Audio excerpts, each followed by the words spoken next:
Jom. Aku rasa tahun ni aku nak makan kuih raya yang paling sedap. Mestilah, aku buat sendiri tau. Kau tak sabar kan? Janji? Ya, janji. Sahabat selamanya. Okey.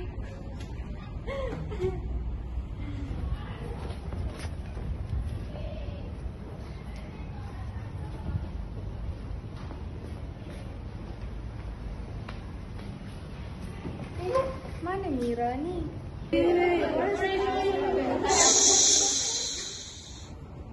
Murid-murid, cikgu ada benda sedih.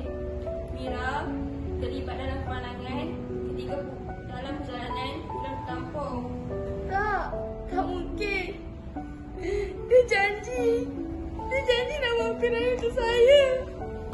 Janji? Ya, janji. Sahabat selamanya. Okey.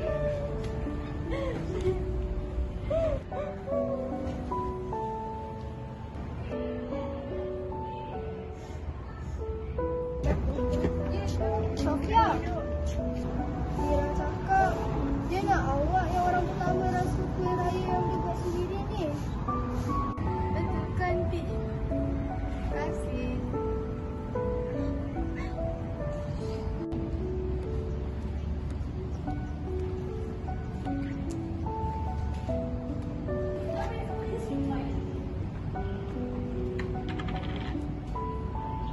Kadang-kadang kenangan mengajar kita untuk menghargai orang, dan kenangan akan sentiasa hidup walaupun orang tu dah tak ada.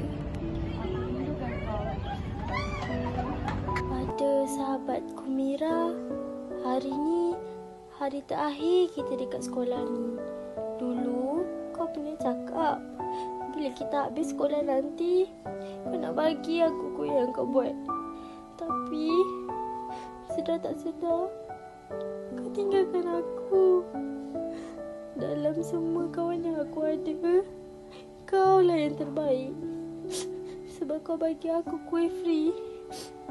Aku rindu kau, Mira. Aku rindu kau.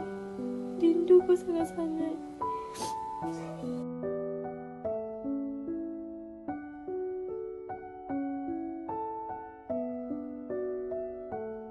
It's